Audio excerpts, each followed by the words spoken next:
अस्सलाम वालेकुम एवरीवन, कैसे हैं आप सब। आप सबको बहुत बहुत रमज़ान मुबारक हो। जो लोग मेरी ये वीडियो रमज़ान में देखेंगे, आज सेकंड रमज़ान है और मेरी दिल से दुआ है आप सब के लिए कि नेमतों और बरकतों का जो ये महीना है, इसमें आप सब लोगों के मैनिफेस्टेशंस पूरे हों। मेरी दिल से ये दुआ है।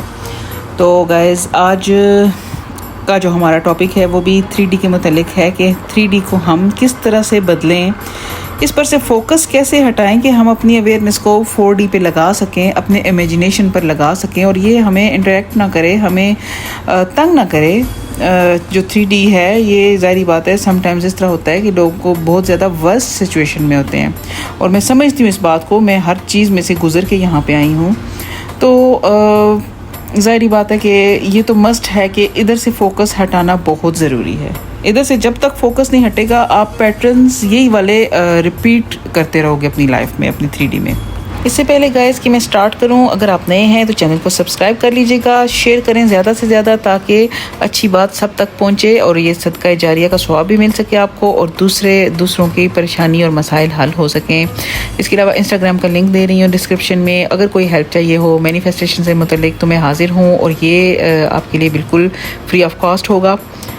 कमेंट ज़रूर किया कीजिए, अपनी राय का भी इजहार किया करें, अपने तजर्बात शेयर किया करें और साथ साथ बताया करें कि आपकी इस बारे में क्या राय है। तो ये जो आज की मेरी कोशिश होगी आपके लिए, इसमें मैं साथ में कुरान पाक की हेल्प के साथ, कुरान पाक में जो इरशादात हैं इन चीज़ों के मुतालिक और साथ में लॉ ऑफ अट्रैक्शन के जो टीचर्स हैं उनकी जो कोट्स हैं उनके ज़रिए मैं आपकी हेल्प करने की कोशिश करूँगी, आपको समझाने में पूरी कोशिश करूँगी आपको समझाने की और इंशाल्लाह ताला आपको ज़रूर समझ में आ जाएगी और प्रैक्टिस के साथ साथ आप ज़रूर ओवरकम कर पाओगे अपने इन प्रॉब्लम्स को और बहुत इजीली आप क्रिएट कर पाओगे वो लाइफ जो आप चाहते हो। तो गाइस, सबसे पहले मैं आपको बताऊंगी कि 3D में फोकस करने की वजह क्या होती है। हमारे पास्ट एक्सपीरियंसेस, बिलफर्ज आज हमें किसी ने कुछ कह दिया तो हम उसको पास्ट से लाजमी मिलाएंगे कि इस पर्सन ने पास्ट में भी हमें हर्ट किया था जी, अब ये आज भी ऐसे ही कह रहा है, या उस पर्सन को देखते ही हमें हमारा पास्ट याद आ जाता है, पास्ट में इसने ये किया था। तो हमारा जो 3D है वो हमें वही रिफ्लेक्ट बैक करेगा।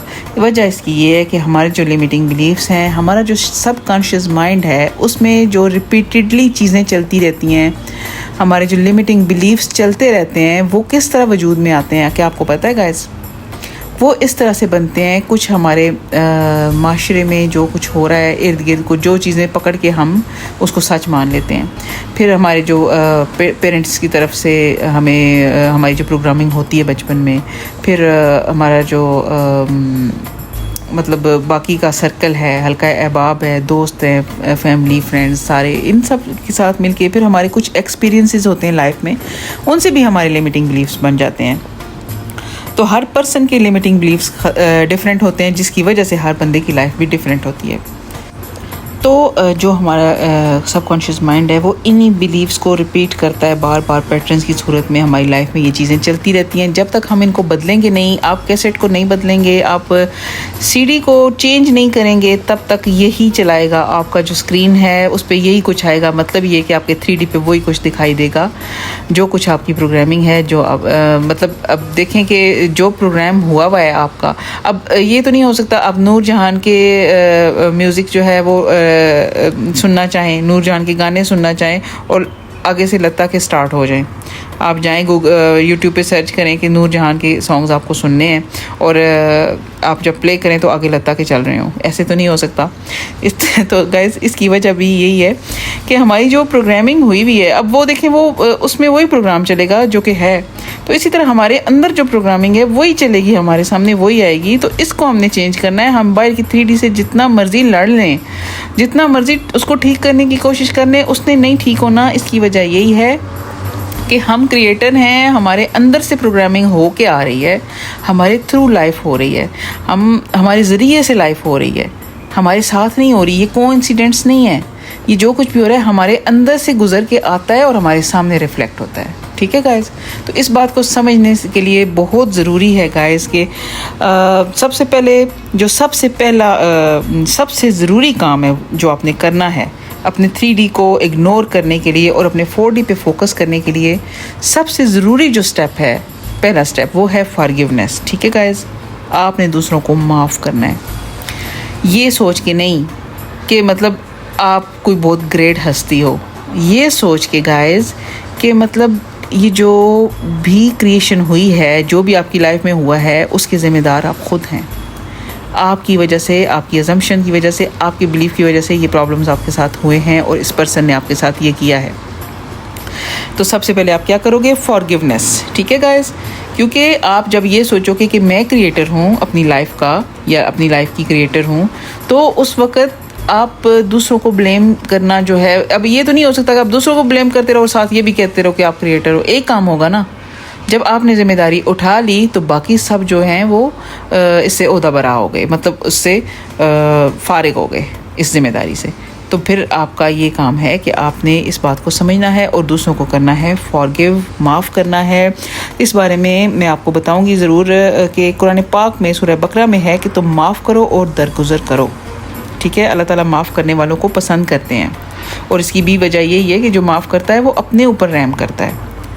फॉरगिवनेस के बारे में the power of your subconscious mind book जो है, जो कि डॉक्टर जोसेफ मर्फी ने लिखी है, उन्होंने उसमें बताया है कि दूसरों को, पूरा उनका चैप्टर है फॉरगिवनेस का, तो उसमें उन्होंने बताया कि दूसरों को माफ़ करना खुद के दिमागी सुकून और अच्छी सेहत के लिए इंतहाई ज़रूरी है। आपको लाजमी उन लोगों को माफ़ करना चाहिए जिन्होंने आपका दिल दुखाया है, अगर आप अच्छी सेहत और खुशी चाहते हैं। You can not ignore 3D without forgiving. अब माफ़ कैसे किया जाए, क्योंकि आप कॉन्शियसली तो कह देते हैं कि हमने माफ़ कर दिया, लेकिन सब कॉन्शियसली कैसे माफ़ किया जाए। ठीक है गाइज़, अब तो इस पे रोशनी डालते हैं हम कि हम दूसरों को माफ़ कैसे करें। तो सबसे पहले गाइज़ आप एक डीप मेडिटेटिव स्टेट में जाएं, जैसे मेडिटेशन होती है, उसमें जाके, उस स्टेट में जाके आप उस पर्सन के लिए होपोनोपोनो प्रेयर भी कर सकते हैं। इसके अलावा अगर आप वो ना भी करें तब भी आप मतलब 3 गहरी सांसें लें और इसके बाद अपने आप को बिल्कुल ढीला छोड़ के उस पर्सन को इमेजिन करें, उसके फेस को, और उनको बोलें अपनी ज़ुबान में, चाहे जो भी ज़ुबान आप बोलते हैं, कि मैंने आपको माफ़ किया। 3 बार बोलें, मैंने आपको माफ़ किया, मैंने आपको माफ़ किया, आप भी मुझे माफ़ करें, आप भी मुझे माफ़ कर दें, आप भी मुझे माफ़ कर दें। मैं आपको बहुत सारा ब्लेसिंग्स भेजता हूँ, अल्लाह ताला की आपके ऊपर रहमतें और बरकतें हों और आप हमेशा खुश रहें, आपको अच्छी सेहत मिले, ये वो। ठीक है, इस तरह इतना करने के बाद आप ये तकरीबन रोज़ाना करते रहें जब तक कि आप विजिबली अपने अंदर फ़र्क महसूस ना करें उस पर्सन को लेके। कि मतलब कैसे पता चलेगा कि आपने उसको माफ़ कर दिया? ये इस तरह से पता चलेगा जब उस पर्सन को लेके आपके पास्ट एक्सपीरियंसेस आपको याद आना बंद हो जाएंगे। आपको उस पर्सन को देखकर कोई नागवारियत का एहसास नहीं होगा, न्यूट्रल रहोगे आप, तो मतलब कि आपने उनको माफ़ कर दिया। सेकंड जो स्टेप है गाइस, वो ये है कि डोंट रिएक्ट मत करें। किसी भी चीज़ को देख के अगर कुछ गलत हो रहा है, आपके साथ कुछ हो रहा है, कोई किसी ने आपको गलत कुछ कह दिया है, हर्ट कर दिया है आपको, आपके लिए, आपके साथ वो हुआ है जो आप नहीं चाह रहे थे, या इस चीज़ ने आपको दुखी किया है, परेशान किया है, जो भी है, आपको अच्छा महसूस नहीं करवाया, तो आप रिएक्ट ना करें, रिस्पॉन्ड ज़रूर करें, रिएक्ट ना करें। रिएक्ट मीन ये कि आप आगे से एकदम से भड़क ना उठें, एकदम से गुस्सा ना करें।